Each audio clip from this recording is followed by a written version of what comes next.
ಹೆಬ್ಬಳಲು Shri Chakramata YouTube channel ವೀಕ್ಷಕರಿಗೆ ನನ್ನ ಹೃತ್ಪೂರ್ವಕ ನಮಸ್ಕಾರಗಳು.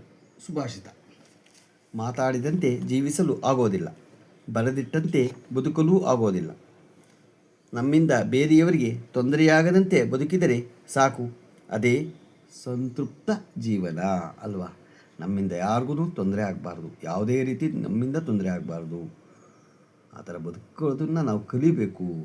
ಇವತ್ತು ನಾವು ದಿನಪಂಚಾಂಗಕ್ಕಿಂತ ಮುಂಚೆ ಸುಗ್ರೀವಾಜ್ಞೆ ಎಂಬ ಹೆಸರು ಹೇಗೆ ಬಂತು ಅನ್ನೋದನ್ನು ನಾವು ತಿಳ್ಕೊಬೇಕು. ಈಗ ಸುಗ್ರೀವಾಜ್ಞೆ ತಂದುಬಿಡ್ತಾರೆ ಅಂತ ಹೇಳ್ತೀವಿ ಸರ್ಕಾರದಲ್ಲಿ. ಹೇಗೆ ಬಂತು?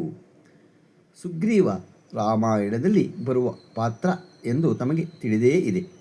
ವಾಲಿಯ ಸಹೋದರ ಶ್ರೀರಾಮ ಸೀತೆಯನ್ನು ಕಳೆದುಕೊಂಡು ಹುಡುಕುತ್ತಿರುವಾಗ ಹೇಳಿಕೊಂಡು ವಾಲಿಯನ್ನು ಕೊಲ್ಲುವಂತೆ ಮಾಡಿದ್ದಲ್ಲದೆ, ಶ್ರೀರಾಮನ ಸಹಾಯದಿಂದ ತನ್ನ ಪತ್ನಿಯನ್ನು ಮರಳಿ ಪಡೆದ ಸೀತೆಯನ್ನು ಹುಡುಕಲು ತನಗೆ ಸಹಾಯ ಮಾಡಬೇಕೆಂದು ರಾಮ ಸುಗ್ರೀವನ್ನು ಕೇಳಿಕೊಂಡಿರುತ್ತಾನೆ. ಗೊತ್ತಾಯ್ತಾ? ಶ್ರೀರಾಮ ಸಹಾಯದಿಂದ ತನ್ನ ಪತ್ನಿಯನ್ನು ಮರಳಿ ಪಡೆದ ಸೀತೆಯನ್ನು ಹುಡುಕಲು ತನಗೆ ಸಹಾಯ ಮಾಡಬೇಕಂತ ಸುಗ್ರೀವನನ್ನು ಕೇಳಿಕೊಂಡಿರುತ್ತಾನೆ. ಹೀಗಾಗಿ ಸುಗ್ರೀವ ವಾನರನ್ನೆಲ್ಲ ಕರೆದು ಸೀತೆಯನ್ನು 1 ತಿಂಗಳೊಳಗೆ ಹುಡುಕಿ ತರಬೇಕು. 1 ತಿಂಗಳ ಮೇಲೆ 1 ದಿನವಾದರೂ ಅವರಿಗೆ ಮರಣದಂಡನೆ ವಿಧಿಸಲಾಗುವುದು ಎಂದು ಆದೇಶ ನೀಡಿ ಅವರನ್ನೆಲ್ಲ 4 ದಿಕ್ಕುಗಳಿಗೂ 4 ತಂಡಗಳಲ್ಲಿ ಕಳಿಸುತ್ತಾನೆ. ಇಂಥ ಕಠಿಣವಾದ ಆದೇಶವನ್ನು ಸುಗ್ರೀವ ನೀಡಿದ್ದರಿಂದ ಅದು ಸುಗ್ರೀವಾಜ್ಞೆ ಎಂದು ಪ್ರಸಿದ್ಧವಾಗಿದೆ. ಸುಗ್ರೀವಾಜ್ಞೆ ನಮಗೆ ಏನಕ್ಕೆ ಬಂತು ಗೊತ್ತಾಯ್ತಾ? ಸುಗ್ರೀವಾಜ್ಞೆ ಅಂದರೆ ಕಠಿಣ, ಅದು ಹೇಳಿದ ಮೇಲೆ ನಡಿಲೇಬೇಕು. ಅದೇನು ಹೇಳ್ತೀವೋ ಅದು ನಡಿಲೇಬೇಕು, ಇಲ್ಲಾಂದರೆ ಆ ಶಿಕ್ಷೆಗೆ ಗುರಿ ಆಗಬೇಕು. ಗೊತ್ತಾಯ್ತಿ?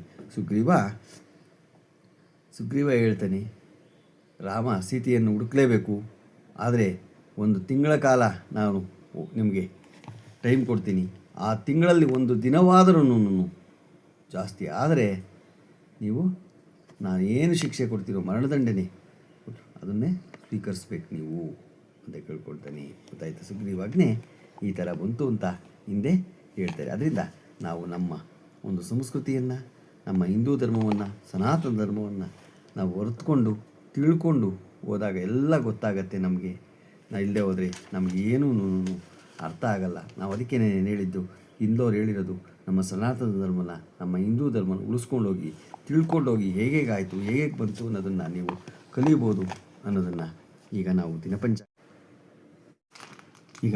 ದಿನಪಂಚಾಂಗವನ್ನು ತಿಳ್ಕೊಳ್ಳೋಣ.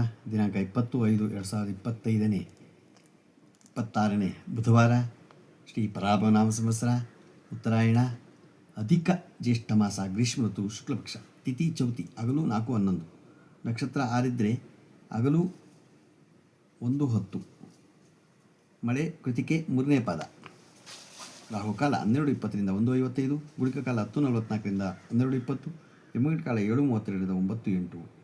ಇವತ್ತು ಯಾರು ಹುಟ್ಟುಹಬ್ಬ ಆಚರಣೆ ಮಾಡ್ಕೊತಿದ್ರು, ಮದುವೆಯಾದ ದಂಪತಿಗಳು ವಾರ್ಷಿಕೋತ್ಸವ ಆಚರಣೆ ಮಾಡ್ಕೊತಿರೋರಿಗೆ ನಮ್ಮ ಹೆಬ್ಬಳಲು ಶ್ರೀ ಚಕ್ರಮಾತಾ ಯೂಟ್ಯೂಬ್ ಚಾನಲ್ ಕಡೆಯಿಂದ ಶುಭಕಾಮನೆಗಳನ್ನು ತಿಳಿಸ್ತೀವಿ. ದೇವರು ಅವರಿಗೆ ಆಯುಸ್ಸು, ಆರೋಗ್ಯ, ಐಶ್ವರ್ಯ ಎಲ್ಲ ಕೊಟ್ಟು ಕಾಪಾಡಲಿ ಅಂತ ಕೇಳ್ಕೊತೀವಿ. ನಮ್ಮ ಹೆಬ್ಬಳಲು ಶ್ರೀ ಚಕ್ರಮಾತಾ ಯೂಟ್ಯೂಬ್ ಚಾನಲ್ ಯಾರು ಸಬ್ಸ್ಕ್ರೈಬನ್ನು ದಯಮಾಡಿ ಸಬ್ಸ್ಕ್ರೈಬ್ ಆಗಿ ಲೈಕ್ ಕೊಡಿ. ಇದು ನಿಮ್ಮದೇ ಚಾನಲ್ ಆಗಿರೋದ್ರಿಂದ ನಮ್ಮ ಲಿಂಕನ್ನು ಬೇರೆ ಫಾರ್ವರ್ಡ್ ಮಾಡಿ. ನಮಸ್ಕಾರಗಳು, ನಮಸ್ಕಾರಗಳು, ನಮಸ್ಕಾರಗಳು.